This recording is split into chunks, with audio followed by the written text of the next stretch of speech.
This is Shel Holtz, and I am recently back from the IEBC conference, the World Conference of the International Association of Business Communicators, actually held last week here in the Bay Area in San Francisco. Wasn't much of a trip for me since I only had to go across the Bay. Great conference. A lot of discussion around social media, and what I was wondering as I wandered around the exhibit floor is whether social media had had the same kind of impact on the vendors and suppliers who provide services to the public relations and communication profession as it's had on the profession itself. So I decided to take my little RCA Small Wonder and do some interviews with vendors who were exhibiting on the exhibit hall floor. And what you're about to see is a collection of those interviews. Hope you enjoy. Matt Raymond, Marketing Manager, Thomson Reuters.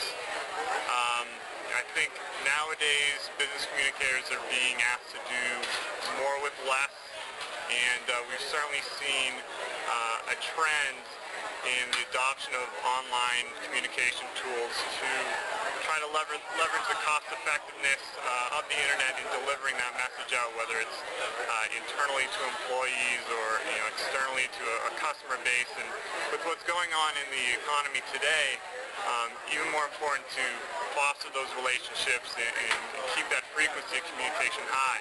So at Thomson Reuters, with our webcasting clients, we're seeing them increasingly utilize webcasting not just as a cost savings measure, but also to get that global reach as companies become more and more global, and also to do it in a more measurable way, because whether you're a marketer or working on the internal side, you're going to have to demonstrate that success, and we're seeing some of that the budget dollars, which are more and more scrutinized, go from those traditional avenues of advertising and direct mail more on the online side, which is more measurable. So that's one of the trends that we're seeing reflected in the conversations we're having here at the World Conference, and I think something you're going to see continue even more in the back half of 2009 as hopefully the financial state turns around, and certainly in 2010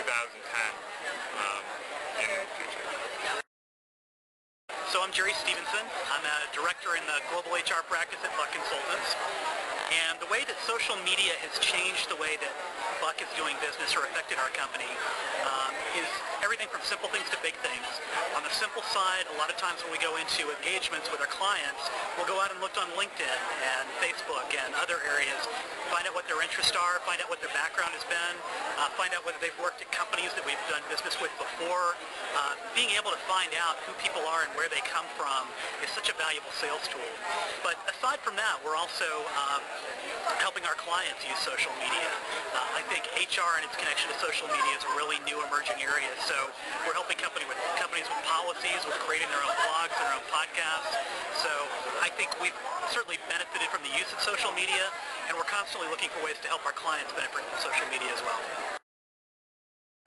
I'm Preston Lewis with Bonfire Communication, and social media has dramatically impacted our business in lots of ways. I think the most specific ways is the work that we do with our clients.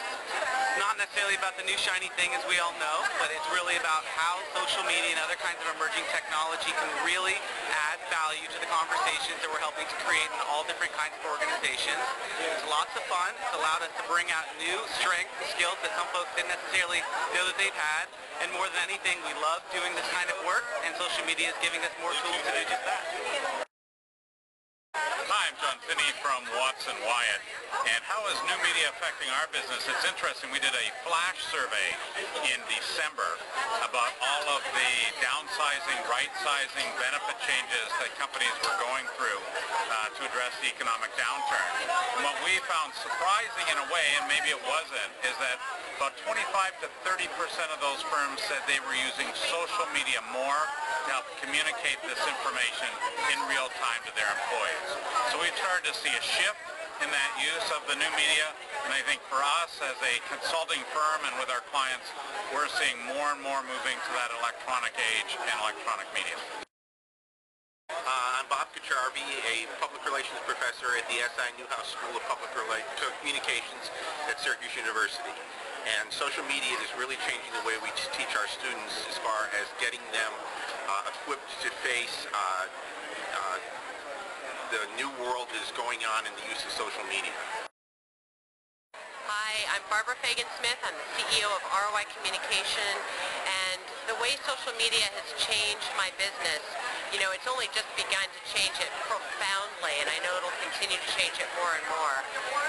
The bottom line is we have to consider social media in everything we do, and social media has become a part of my daily life. So how I talk to people, how I connect with new clients, how I connect with existing clients, how I think about how they're going to do the work that they need to get done is through social media.